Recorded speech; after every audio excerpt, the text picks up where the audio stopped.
So Thor, Love and Thunder. Typically this would get its own, full episode, as all the other big reviews have. But because of the vacation and the timing of everything, we're just kind of lump it into this episode. And so, spoiler free, obviously we've all seen the previews. We have Thor's on a journey to find himself.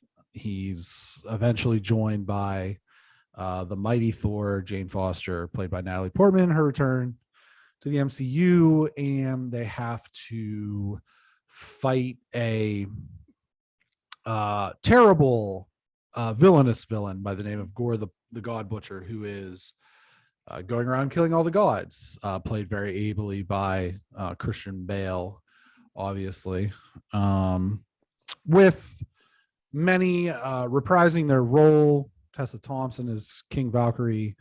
Taika Waititi is the voice of Korg. The Guardians of the Galaxy, Christopher Pratt. No Zoe Saldana, so that's a thread that's still kind of hanging out there. But Batista and Bradley Cooper is Rocket, the voice of Rocket. Vin Diesel is the voice of Groot. And so with newcomers, Russell Crowe also joins the cast as a newcomer, and the hilarious additions of Matt Damon, Liam Hemsworth, yes, Sam Neill, and Melissa McCarthy as the play actors. So that's also very delightful, obviously. Yes. Spoiler free. Love and Thunder. So I went into this movie. I mean, this was the one I was mostly anticipating. It's just because I like Thor. I mean, I like Thor as a comic book.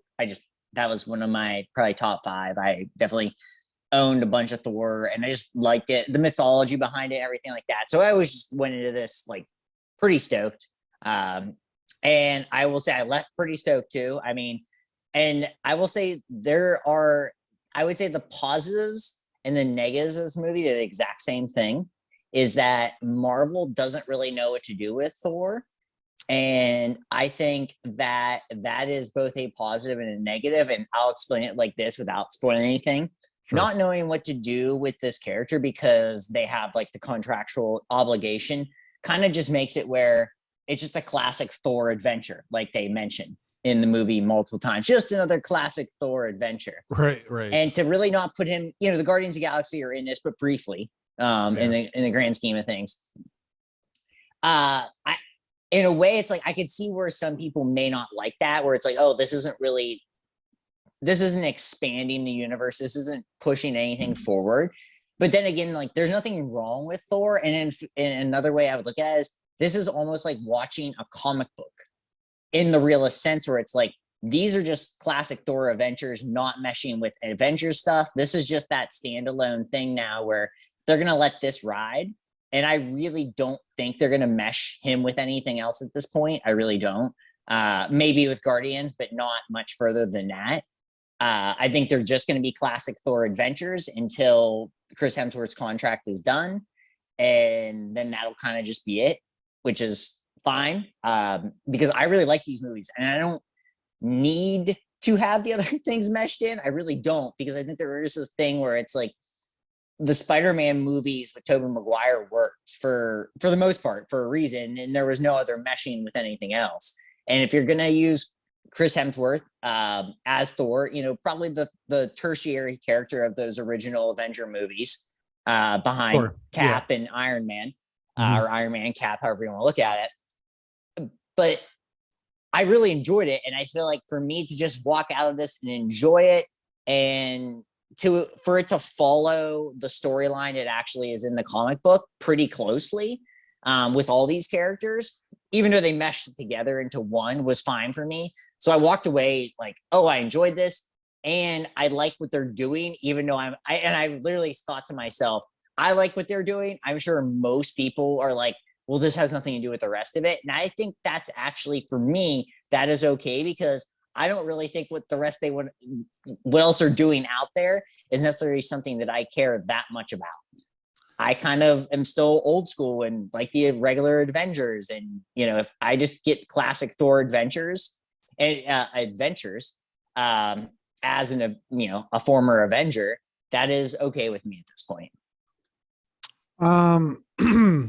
I think that following Ragnarok and then also Thor really stepping up, them really bringing that character to more prominence in both Infinity War and Endgame. I think that the expectations for this movie were impossibly high, and there was no way that they were going to meet those expectations. And I think that this is the result of having impossibly high expectations and not realistically being able to meet them. I thought that this was a fine movie, but it wasn't revolutionary the way for this character in the same way that Ragnarok was. And it felt like more of a sequel for Ragnarok than Ragnarok felt like a sequel to the first two. If that makes sense. Yeah. Oh yeah. For so sure. Because same director too. I mean, same director, and they're following this kind of they're following this sort of change in direction for the character where he's a lot less. The first two, like the reason the first two Thor movies aren't the greatest is because it's almost like, and we talked about this when we did our MCU thing last summer. They're really acty, and they're almost like Shakespearean in some ways. And they're supposed to be. But it doesn't work. Right. No. This is a superhero movie, and superheroes are goofy unless they're Batman, right? Right. Like they're goofy. And so when Ragnarok came along and just kind of completely retooled this character, and then they carried that momentum into the two Avengers movies, coming out the other side, it was impossible to live up to expectations. And I think that some things were done, if you read interviews and kind of talk about like what was cut from the movie, I feel like there was probably a better movie in there, but the issue is that a lot of those things got cut because they didn't necessarily fit thematically with what they're going for as an overall sort of thing. Because if you read the Bale interviews, there was a scene where he's as Gore giving himself the scars that you see with his character in the trailer. There was scenes cut with Peter Dinklage, Idris the Dwarf. There was scenes cut with Goldblum, the Grandmaster.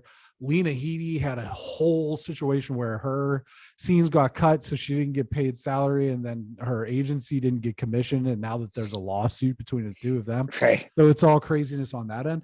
So, excuse me.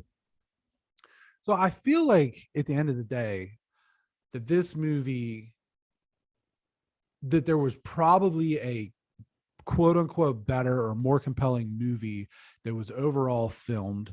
But because those elements did not necessarily fit thematically with this direction they're taking this character, they got cut.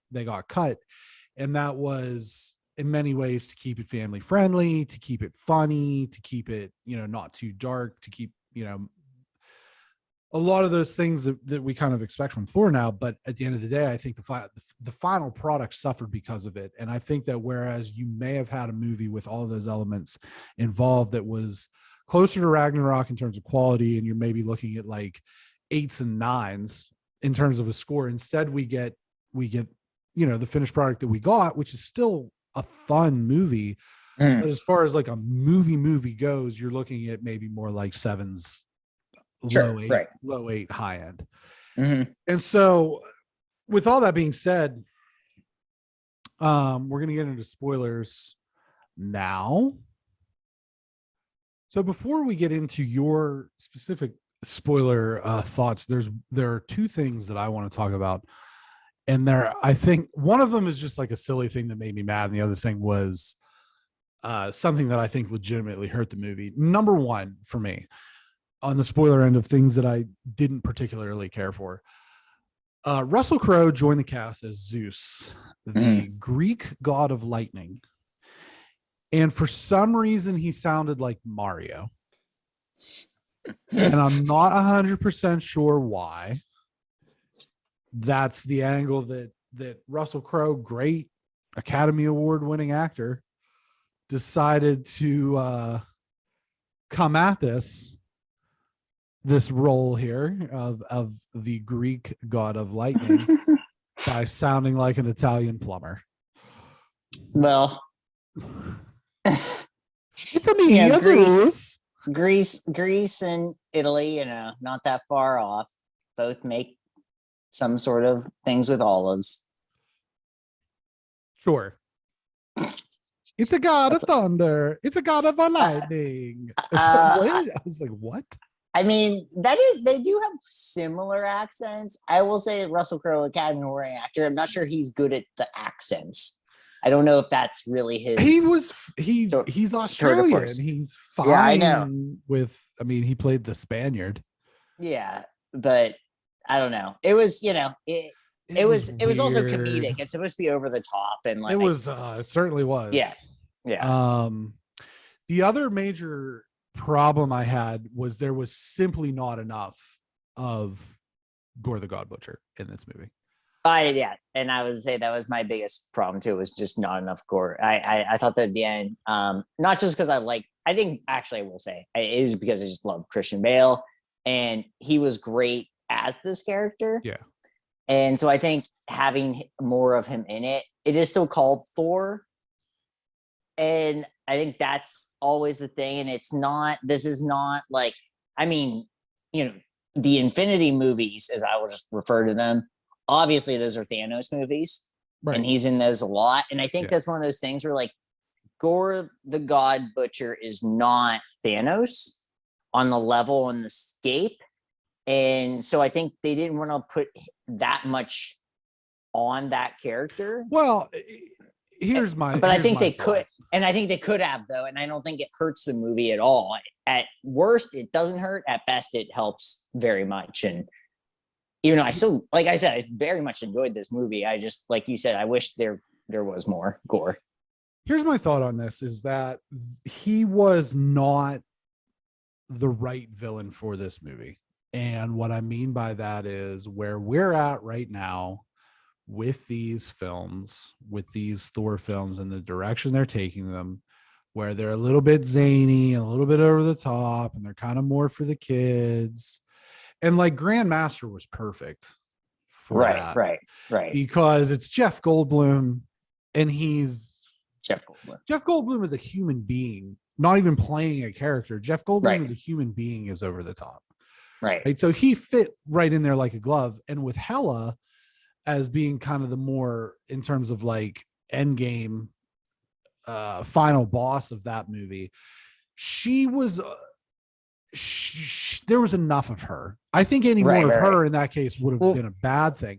But I think that Gore the God Butcher, in the way that he was portrayed in this movie and the way that Bale played him, it was too much of a contrast between the rest of the movie, where it's like, happy title, it's Thor, we're having fun, he's throwing his shirt off, all this stuff, and then it's like this creepy guy who's kidnapping kids. I think this is where I will go with this, is I think that number one, and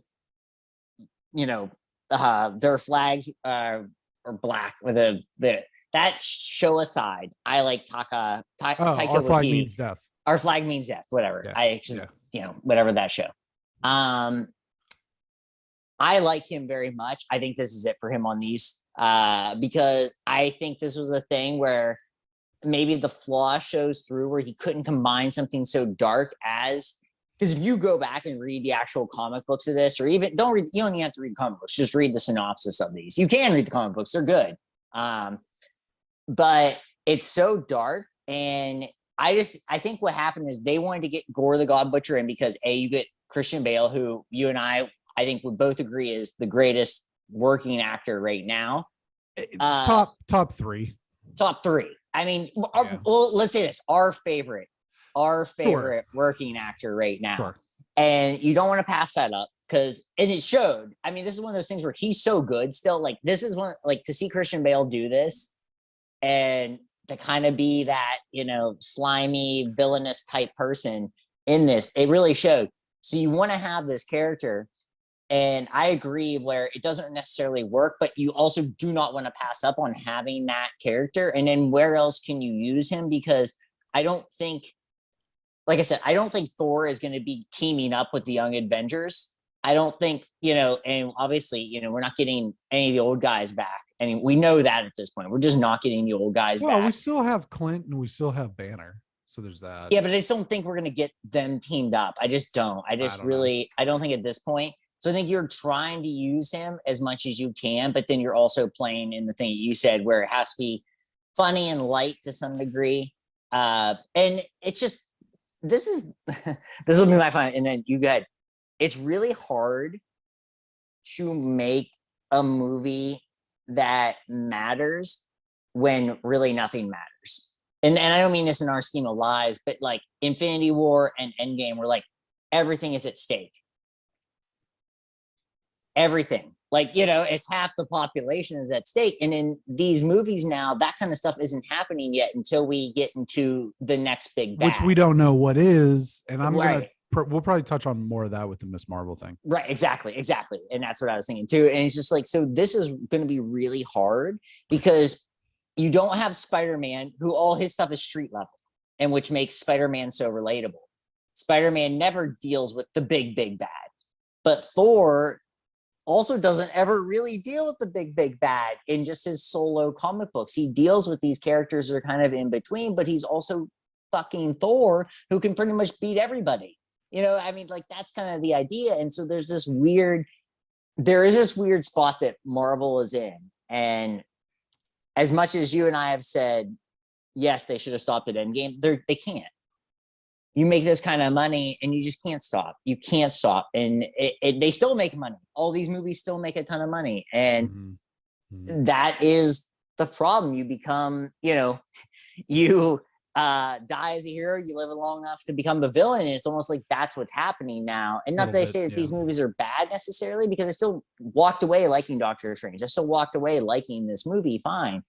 I'm not going to walk away like I did from Infinity War in Endgame, or even No Way Home. I mean, because No Way Home was the end of something. We do not have that character in the MCU anymore. That's it. We don't know that. But I mean, for the most part, that was kind of what they were trying to do. Well, they were trying to separate him. They signed him for 3 more. Well, for 3 more Spider-Mans in the Sony verse, but it's they made the agreement that it was MCU. Yeah, but you just don't know how much that's going to be tied in. I think that's still going to be that thing where it's just, I think that is an end of an era there. To not have Spider-Man. Right. I agree with you on that end, but I just don't know how much it'll tie in. I don't know how much of it matters because Spider-Man is the only character that does not need anyone else.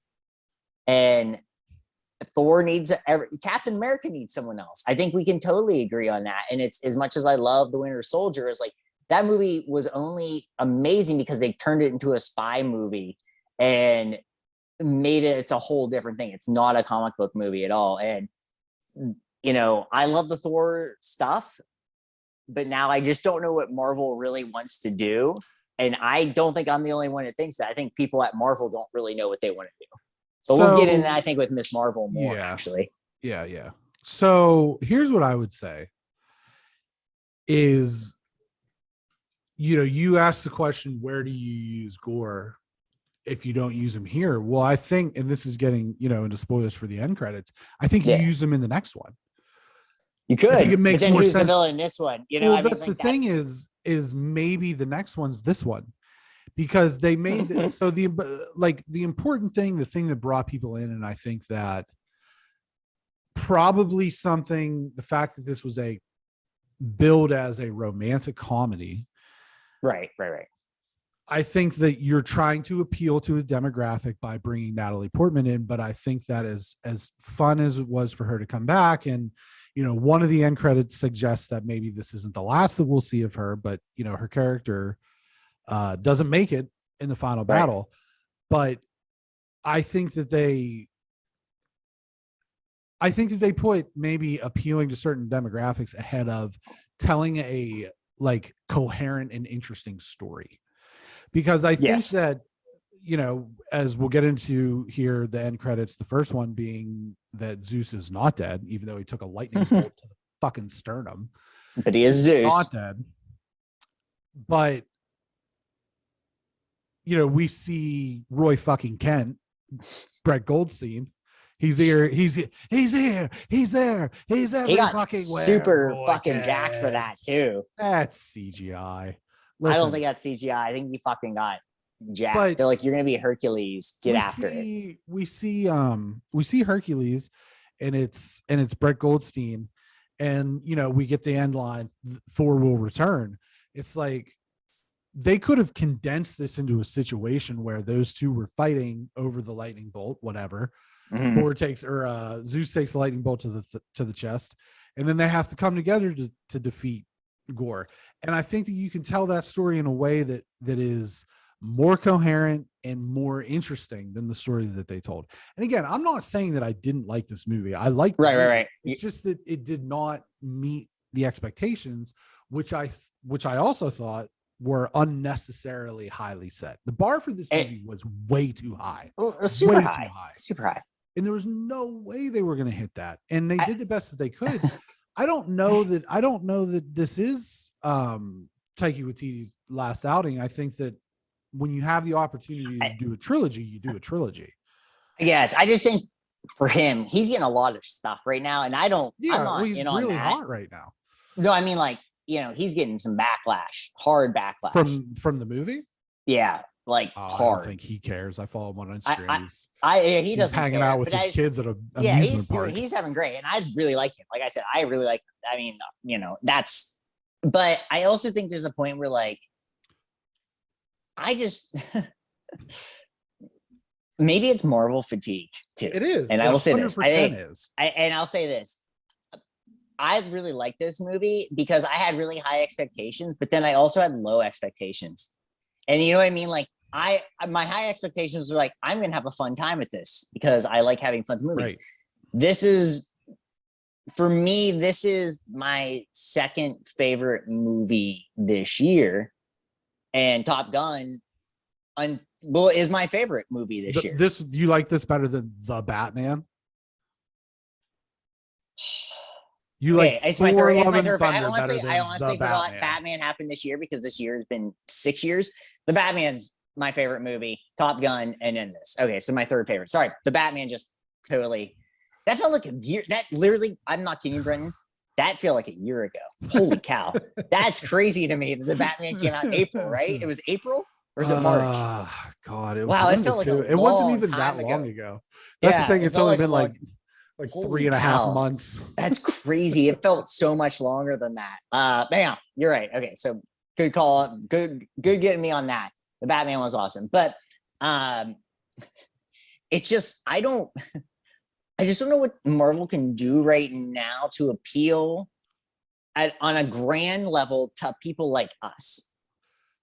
And I really mean that is because we went through, March 4th, the Batman, March 4th. Okay. We are the key demographic for what happened in that first, and I call it the first phase. I know there's 4 phases of it, but I'm talking about the actual first phase of, you know, there's the Infinity Saga. That was just, before Tony Stark dies and after Tony Stark. You know what I mean? Like, and that's the thing. It's like, spoilers. Just right. Yeah. But spoilers for the biggest movie ever. Right. Yeah. But my thing is, like, what do you do now? Because you and I have talked about this. It's like those movies, even looking back, are like even better now. They seem better now. Yeah. Than they even were. Yeah. I texted you the other night. I was like, what was it? Ultron was on TNT on Hulu. And like going through I love Ultron. MCU and review. I like it more every time. Ultron is kind of viewed as the weak sister of all the Avengers movies. And to an extent it is, right? But I'll tell you what, man, Age of Ultron take out Spider-Man and Age of Ultron eats the lunch of everything in Phase 4. I was going to save this. I was actually going to save this for Miss Marvel, but since we're kind of here now, I'm just going to bring it up right now. And this was via IGN about a week ago. MCU Run Times by Phase. Phase 1, 6 films, 12.4 hours. Phase 2, 6 films, 12.7 hours. Phase 3, 11 films, 24.9 hours. Phase 4, so far, 6 films, 7 shows, 49.5 hours. And this is the thing. So much. I'm going to tell you what they need to do. They have released so much content in the past year, because a year ago was Black Widow. Yeah. Yep. Okay. So the shows that started in the spring of last year. And that feels like 6 years ago. Honest to God. It feels like forever. They need to, like, it's become a lifestyle choice. Yeah. To follow the MCU and absorb everything in the MCU. Because if you think about it, it was all the shows. It was What If, it was Loki, it was WandaVision, it was Falcon and Winter Soldier, all these different shows. Now there's new shows with Moon Knight, Miss Marvel. And they're getting so deep into these Shang-Chi, which we liked Shang-Chi. Yeah, right? yeah. Shang-Chi, the Eternals, some of this, all the weird multiverse stuff.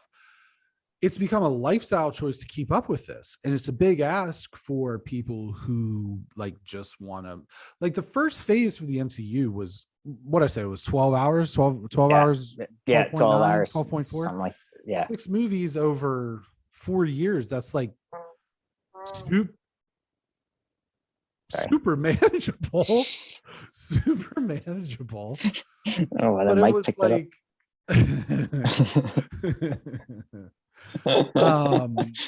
but like now it's like it's a lifestyle choice. It's good that you're high on fiber. I like that. It's good for you. It's good for the angry gut. It is. But listen, I'll tell you what they need to do, right? Yeah. Go the fuck away. Yeah. Because we got Batman v Superman. And then we got the shitty Snyder, or the non-Snyder cut in 2017. Yeah. And they went away. Yep. Batman went away. And when your favorite character's gone and comes back in a different and new and exciting way, and you're not beaten over the head constantly by these cookie cutter storylines and these different, it's the same thing over and over and over again.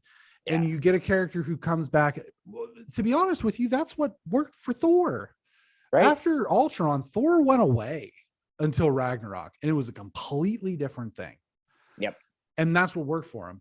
And that's what worked for the Batman. That's why the Batman was so cool. And I was telling somebody today, I was like,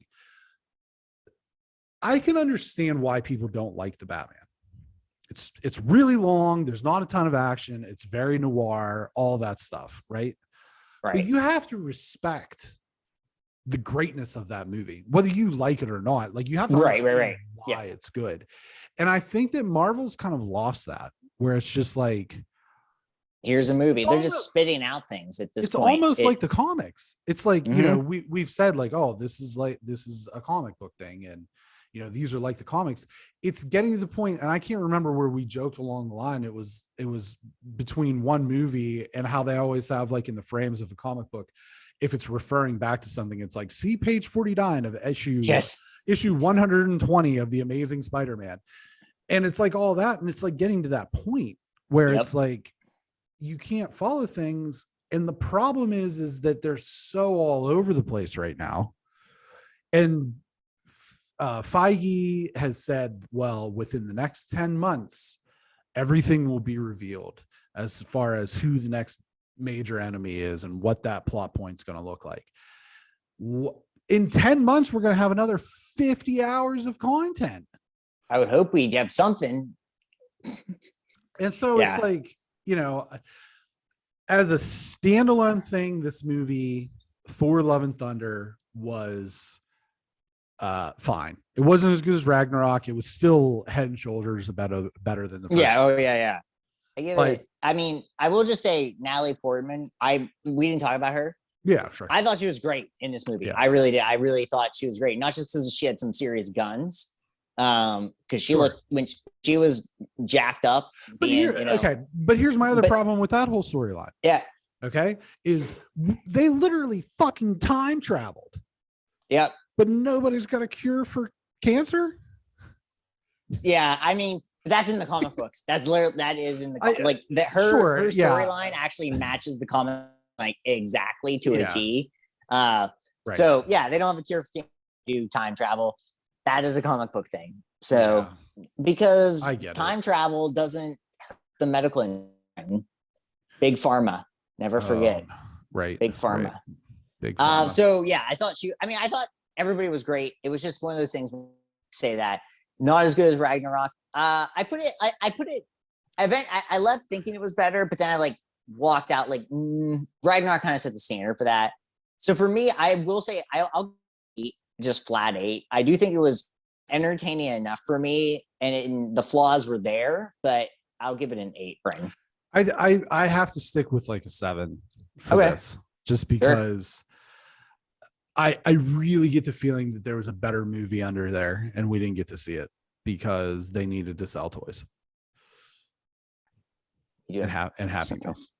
So they even have Happy Meals for this? Yeah, they did. I've got like half the half the toys. I knew there was Buzz Lightyear or something. Two-thirds of the toys. Yeah. Do you have a Thor? We have Thor, we have golden armor Thor, we have mighty Thor, we have Rocket, we have Groot, and we have Korg. That's cool. Well, we go to McDonald's a lot. So you have Natalie Portman. Is she hold on jacked? I'll just grab huge. Oh, sick. Tell some jokes. So the other thing I'll say about when we were in Chicago that was just very funny, or actually went to Milwaukee. This is a quick story. When we went to the Brewers game, I went to use Apple Pay to pay for my beers, and the guy there, very nice. I was like, "Oh, how does this work on this one?" Because they're all different. The Apple Pays. He's like, "I've never seen anyone use this." And when it worked, he's like, "Oh, it's magic." So his genuine enthusiasm was great. Also, we were standing. I always like to walk stadium, and we were just standing there in the outfield, and a guy with a Texas Rangers shirt comes on, asked us if this walk around, and I said, I don't know, this is my first time here. We talked about Texas Ranger baseball for a little bit. Really pleasant guy. So just a very pleasant atmosphere. Just talking about the Brewers, Brent. Very pleasant atmosphere at the Brewers. Recommend enough. If you take one Western baseball trip and it's not Wrigley because they have a rain out, Milwaukee. So I guess we don't have the mighty Thor, and Korg didn't make it in from the van tonight, but we have gold Thor, gold like that. Oh, they're so cool. Gold armor Thor. A little bit of karate chop action. Oh, yeah, sick. We got regular Thor here. Yeah. Oh, I like regular Thor. Does he have any action? No, he just stands. Yep. Okay. Oh, no, he's got some. Okay, cool. Yeah. We got Rocket. Yes. That's something we didn't talk about. The Guardians were really marketed as being a big part of this movie. Yeah, in and out. Then they just weren't. Speaking of fast food, yeah. Yeah. And then we got Groot. I am Groot. Nice. I like that. And like I said, we have Korg too, but he didn't make it in from the, and they do they like connect. Oh, sick. There's so much Happy Meal stuff. It's hard for me to keep up because I don't have children and I don't go to McDonald's. So it's two things. But they connect. That's good. It's hard to, it's like they connect like that. McDonald's, if you want to sponsor us, though, I will go there. Yeah. We'll do it for a cool 250,000K. Yeah. I'll just do it for free Happy Meals. They're like some of the things they get real into, like collecting the different stuff, like when the Disney 50th anniversary Happy Meals were out. All right. Yeah. We try to get as many of those as possible. When Sonic, I think we have all the Sonic Happy Meal toys, or at least like a lot of them. Oh, nice. But yeah, so that's that. Thor Love and Thunder, 7.5. 7.5.